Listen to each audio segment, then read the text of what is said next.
So I want to talk today about how hosting a podcast is like having a baby, because there are many ways that is true.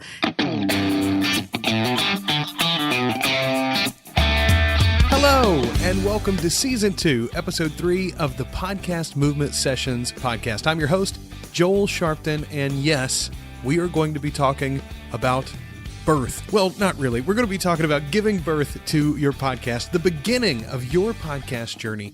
That's what today's episode is all about. Why are beginnings on my mind? Well, I'll get to that in a minute. But first, there in the opening of the show, you heard from the lovely Anna Sale, one of the amazing keynote speakers from last year. One of my favorites, truthfully. My name is Anna Sale. I am the host and managing editor of Death, Sex, and Money, a podcast from WNYC Studios. Death, Sex, and Money was introduced to me by my wife. And as a matter of fact, she only tuned into it because they were covering the 10th anniversary of Hurricane Katrina and all of the damage, devastation, and the rebuilding that has gone on and that hasn't gone on in New Orleans since that storm. An amazing podcast, no matter where you catch it or what subject they're covering. Anna Sale, though, had a wonderful keynote last year at Podcast Movement in Chicago, and we're going to be sharing a big chunk of what she had to offer us right here today. If you are not already signed up, though, you are missing your opportunity to get in at the lowest possible prices by registering today at podcastmovement.com. We've got some big speaker announcements to mention this week. We've got lots of great podcasters to hear from, but the message you need to most take away is register today for Anaheim in 2017 as Podcast Movement goes out west. There's even a new format to this year's event, and we'll talk about that some in this episode too. But right now, let's get back to Anna Sale. My show is about life transitions. It's about the hard things that we all go through, but don't always know how to talk about: death, sex, and money. So there's bold questions, and it's also about why I need to know these things. So what I'm going through is woven in to the episodes as we've created them. So as I talk about podcasting today, I want to start with where I am right now in my life, what's been going on with me.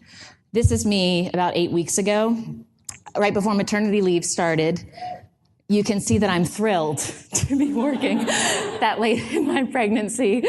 So I want to talk today about how hosting a podcast is like having a baby, because there are many ways that is true. There are 10 ways that I'm going to go over. There are more I'm sure you can come up with. We're going to get all 10 of the ways that starting a podcast is like having a baby. But first of all, I wanted to crib from one of the other greats, Pat Flynn, and share a piece of my beginning, the very first podcast episode I ever recorded. It was me and my best friend Josh Shirley in the studios of Red Peach Radio in Ruston, Louisiana. This is in May of 2012. Welcome to Two Guys, One Podcast. I'm one guy. I'm the other. And this is the podcast. I think it's weird that we're doing one. And I also think that it's weird that I've never done one before. I've never recorded a podcast. I like to talk way too much. I do radio for a living.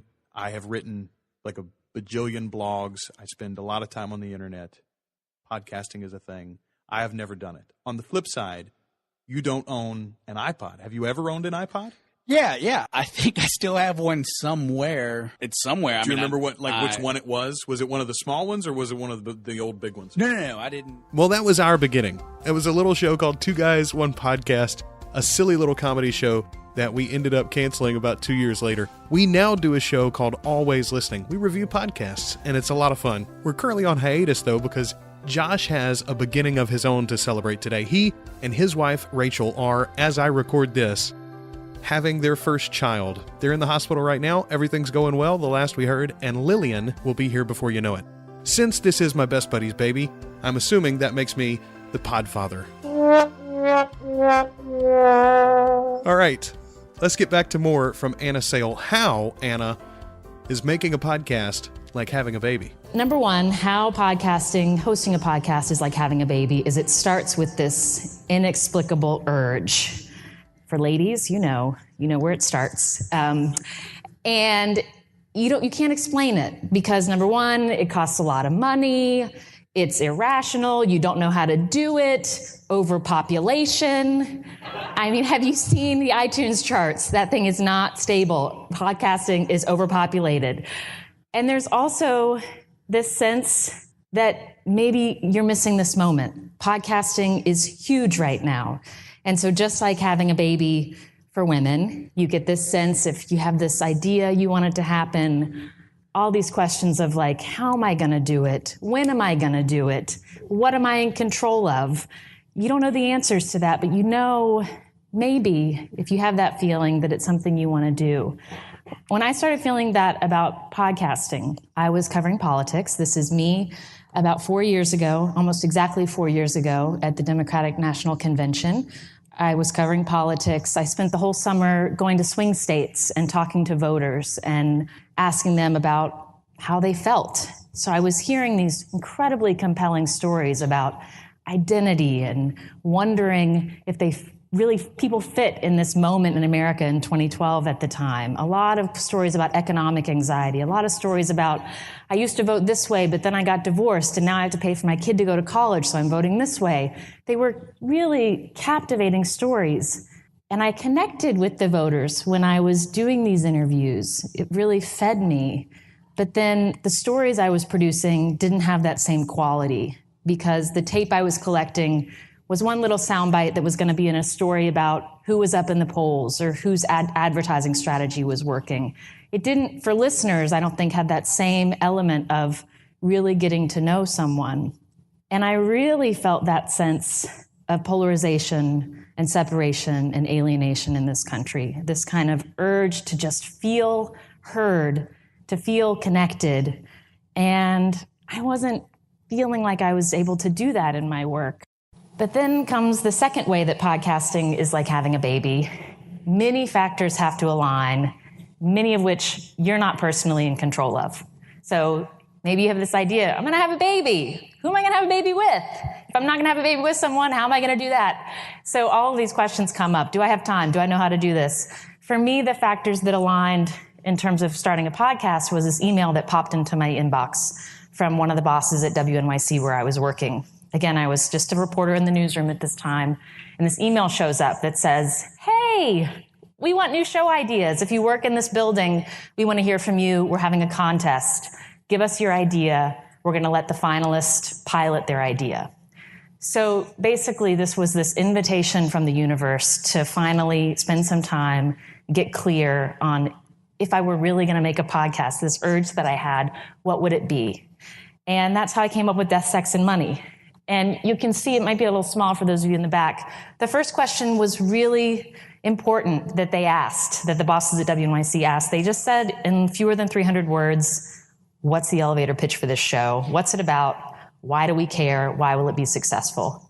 And so this made me really spend time and think about what was it that I really wanted to do? Why was this missing in the podcasting landscape? How would it be successful? Who would host it? Me. I just put myself forward.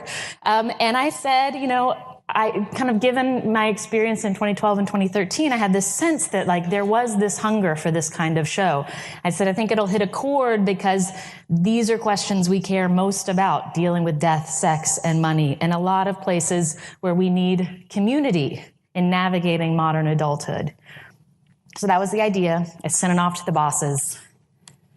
And then positive. It's happening. I get to pilot my podcast. Dream come true. And it's terrifying because when you learn all of a sudden that this thing that you've sort of wished you could do and, in the back of your mind, it's happening, but it takes a while before it's actually happening. So here I was pregnant. And when you're pregnant, you are growing this thing. You sort of have an idea of what the inputs are, but you don't know how they're all fitting together. You're not sure, quite seriously, you're not sure if it's viable. There's a lot of worry. There's a lot of wondering, is this actually what I wanted? I hope this is what I wanted because now it's actually happening.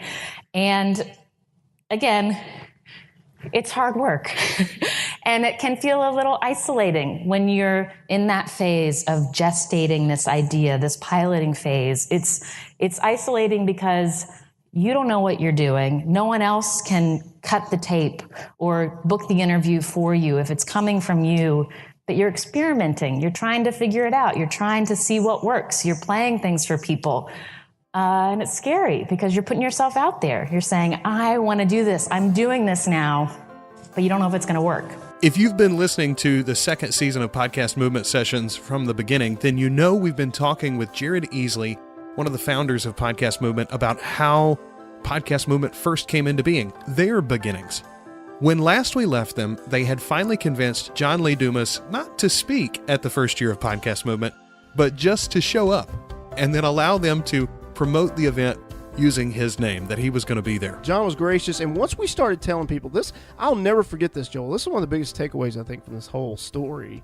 Again, this is my version of it. There'll be other people that have different versions.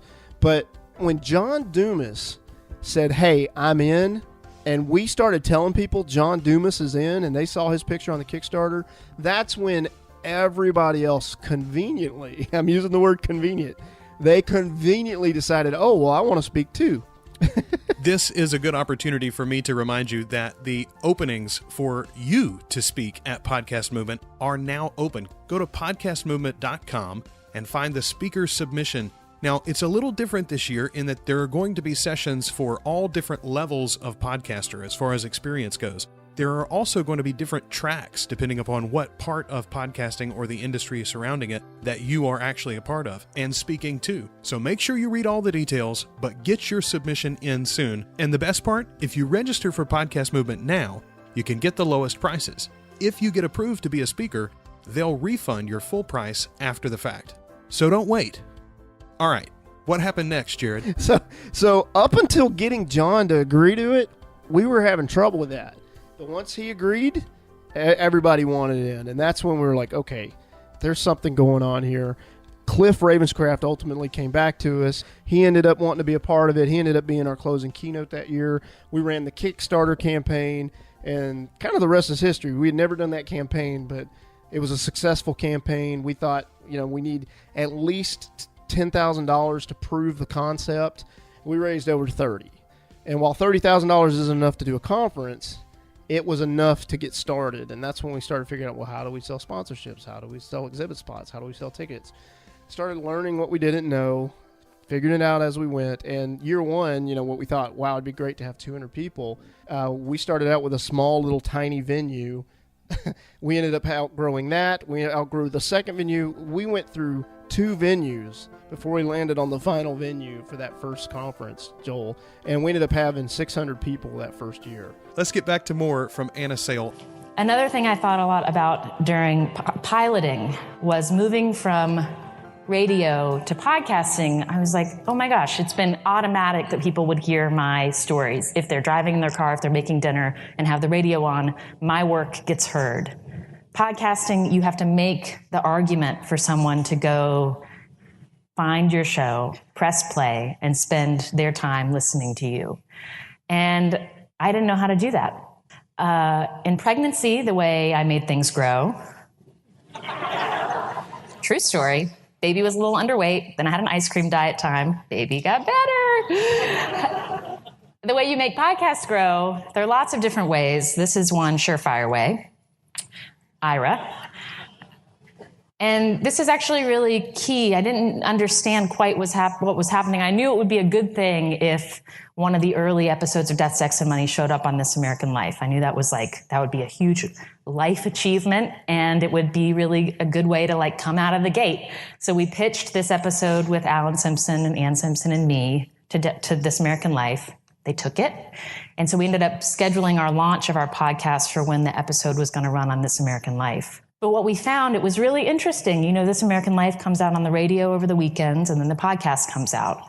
And you could see, people hear about my show. Ira says, go find it. It's for free on iTunes. I'm crying in my living room, hearing Ira Glass talk about my new show on the radio. But when we really saw the growth in the podcast was when the podcast of This American Life came out. So again, getting mentioned on other podcasts is really key to growth, because it makes sense. If you're mentioned on the radio or if you're in a magazine article, it doesn't mean someone's necessarily holding their phone and going to immediately go and hit subscribe. But when they're listening to one of their podcasts that they love, they hear the mention of your show, they're much more likely to go, I'm going to go check that out, subscribe, and then you see your numbers go up. So that's what I was thinking about as I'm piloting. What is this How is it going to find an audience? And then all of a sudden, it's here. The moment my dream has come true. I have a podcast. It is out there in the world. I did it. And then I find out my new baby is a bottomless pit of need. Seriously. So that is how the sixth way that having a podcast is like having a baby. You have to ask for help. In the case of having my baby, Jasmine, our first labor and delivery nurse, she offered us amazing help. She taught my husband Arthur, how to change a diaper, how to bathe the baby. She taught me how to nurse. She just was there with us, showing us the most basics of parenting on her 12-hour shift. It was amazing. Thank you, labor and delivery nurses. Death, Sex, and Money. This is just part of the team that helps me. This top picture are folks that we worked with last summer. That's Emily Botine, my editor, Benjamin Franklin, and Rachel Aronoff, who is in the room somewhere, our interns last summer. There's me and Katie Bishop, a producer on the show. Been holding our great tote bags. That's me and Katie Bishop and Chester Jesus Soria, who joined the team late last year. And this is what has been really essential to getting the show out and to growing it, is to have other people to bounce story ideas off of, to do booking, to do editing, to do social media, to do the really important work of engaging with listeners who write in, to do live events. And of course, there's all the other work of promotions and artwork, like our logo, that we rely on the WNYC team, the WNYC Studios team, to help us with. And we also have really relied on listeners in a way that I didn't expect. So that's the seventh way that hosting a podcast is like having a baby. You have to pay attention to feedback. This is my father with Arthur and our new baby. This is him showing just how to hold the baby when it's swaddled, just so. I love this picture. The feedback thing is kind of an interesting thing, because we all know when you're hosting a podcast, you're putting your life's work, you're putting the thing that you care the most about out onto the internet, which can be a dangerous place.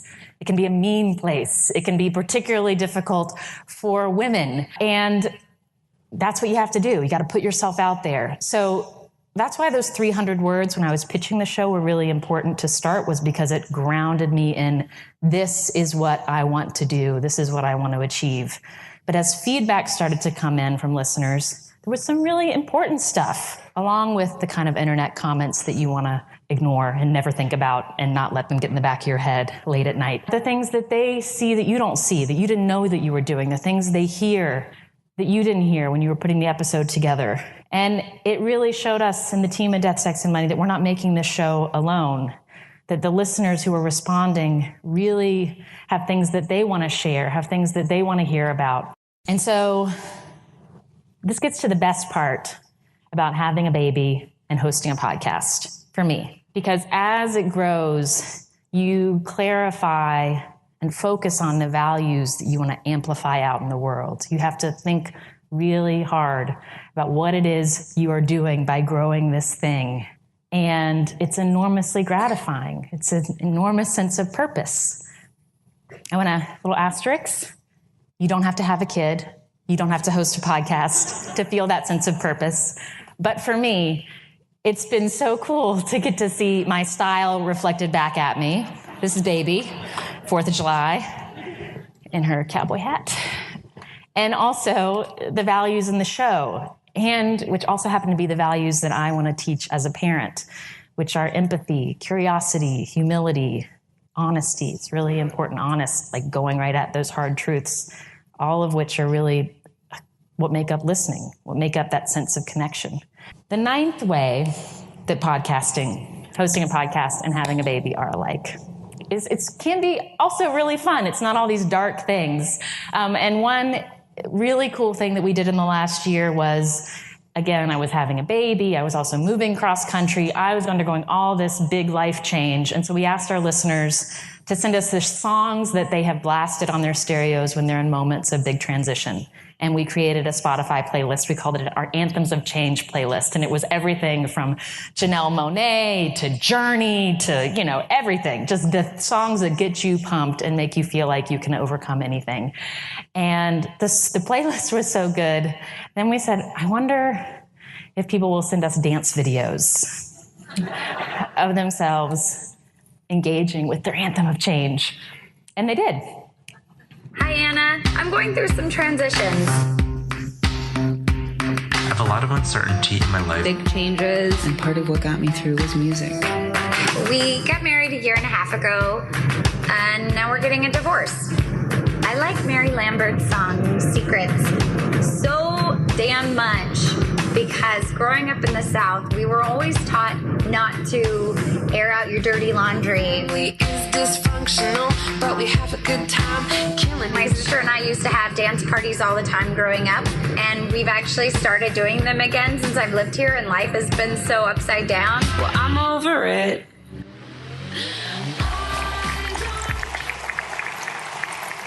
I love that. I love that we said, video yourselves dancing to the song that's been really important to you. And people did. And they sent it to us. And that gets to the 10th way that having a baby is like hosting a podcast. It grows and it changes and you just go with it. It's cool to see what you can do as you build your audience, as you build that sense of community. I never thought when I was pitching the show and those 300 words that 2.5 years later, people would be sending dance videos to me. I thought I was just going to be hosting an interview show. And then all of a sudden we have this really cool other way that we're connecting. And that's what I think is so cool and specific about podcasting versus radio or other ways of engaging with an audience. You're really forging a relationship with your listeners, and they're going to stick with you as the show grows and changes because you have that bond together. If you as a host listen to your listeners, they hear themselves in the show, and it feels like it's a place that's really alive and vital and changing. And here's another way that a relationship has continued as the show has been out in the world. That's Alan Ann Simpson just a few weeks ago, meeting the baby for the first time. I love that picture. I'm on Twitter at Anna Sale. The show is at Death, Sex, Money. And please check us out at deathsexmoney.org. Thank you again for having me.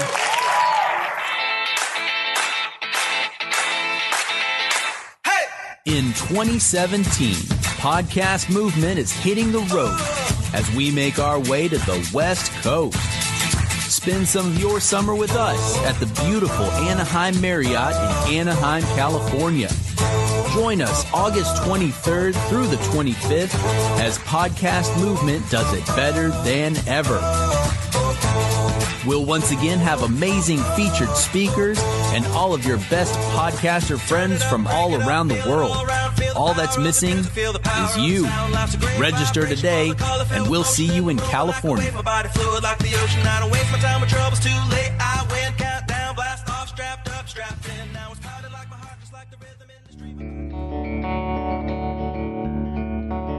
Since Podcast Movement started in 2014, it would be hard to count all the podcasts that have been started because of attending these events. One podcaster that got their start at Podcast Movement 2015 is Nina Babel. Hi, I'm Nina Babel, and I am the host of the Keep It 100 Girl podcast. So my first exposure to podcast is back in 2009. The first podcast that I listened to was on my iPod, and it's called the Nutrition Divas Quick and Dirty Tips for Eating Well.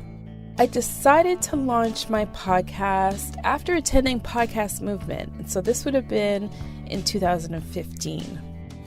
I love the social aspect of it, whether it's in person or just on social media. Everyone in this community is so friendly, and when it comes to information sharing, it's second nature. We've all started from the same place. That's the bond we have in common. It's been a great support system for me, whether it was before, during, or after I launched my podcast. It's critical to be involved in meetups or conferences like Podcast Movement because it's a great form of networking. You know, if you are that person who is shy, you need to break out of that mold because you will find a community of like-minded people. You learn about all the industry trends. You're looking at the latest and greatest from vendors in the podcasting community. It's a perfect place to be social. And you learn new ways to reinvent your show and improve your content. So let's be honest. While starting a podcast is a lot of heavy lifting, there's no comparison to giving birth. But just like bringing that new baby home from the hospital, launching a podcast can lead to all sorts of opportunities. Listen to this story from the host of the Get Empowered podcast, Judith Registre. Or, well, I'll let her say it. It's much prettier when she does. I'm Judith Registre, founder of Inclusive, an organization that focuses on using stories to amplify and redefine the narrative that shapes social justice, policies, and international development. I am also the host of the Get Empowered podcast, which amplifies the stories of individuals fostering community through, again, our shared humanity. I am originally from Haiti. I grew up in the US, and I've been working on international development issues across Africa, Asia, Latin America. I have lived in over 8 countries. I've traveled in over 50 different countries.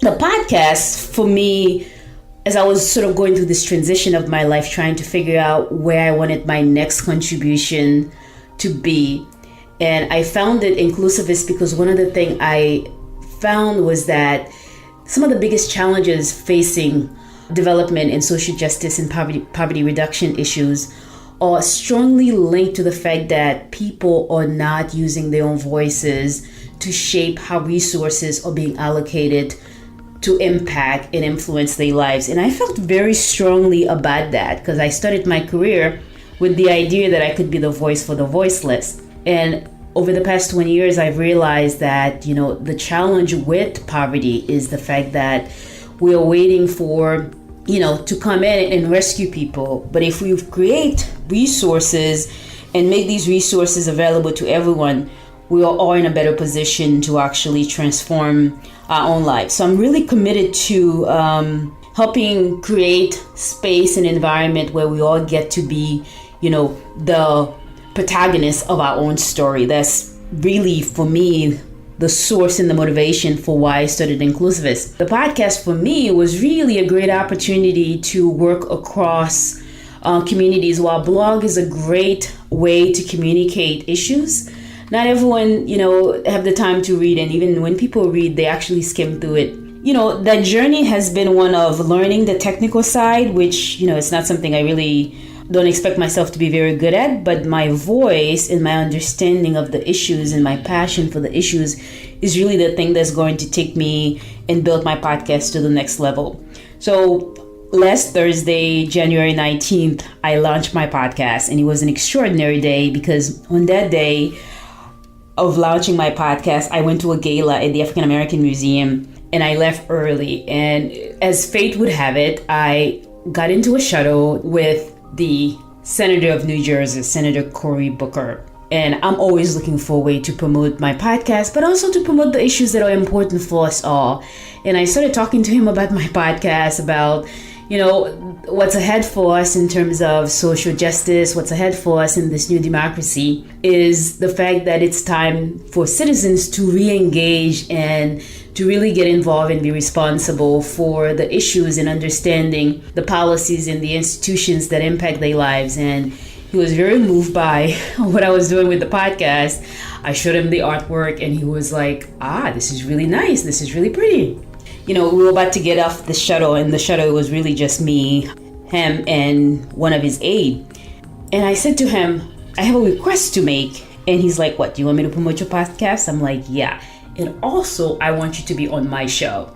And so I'm really excited that, had I not had the podcast, which I have been talking to people about for a long time, had I not launched the podcast on that day, I would have not had the opportunity. And I travel and I move across a lot of interesting people.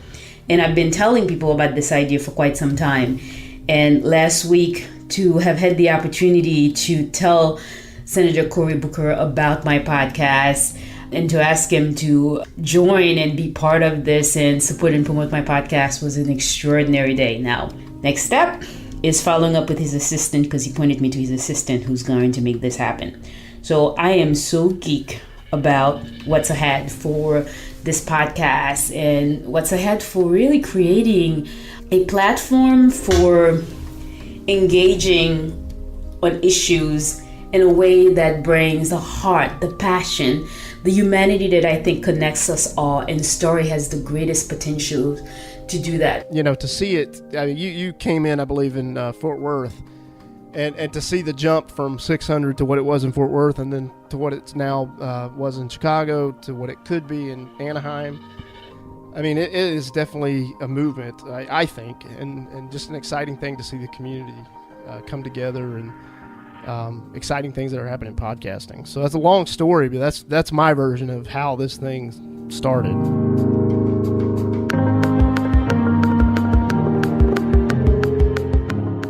Whether you're looking for the beginning of your podcast or a whole new beginning for your podcasting journey, Podcast Movement is the place to be. Join us on Facebook in the Podcast Movement group, and then join us in Anaheim in August for Podcast Movement 2017.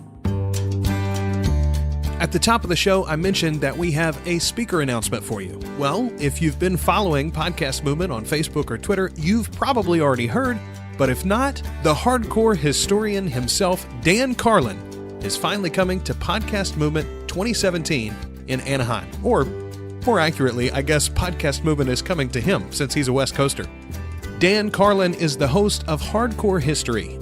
You can hear him speak live, and trust me, Dan doesn't speak anywhere at Podcast Movement 2017 in Anaheim. My special thanks this episode to Anna Sale, Judith Registre, Nina Babel, and Jared Easley. We'll be back in 2 weeks with more great sessions from Podcast Movement 2016. Until then, I'm going to rock a baby. The Podfather is out.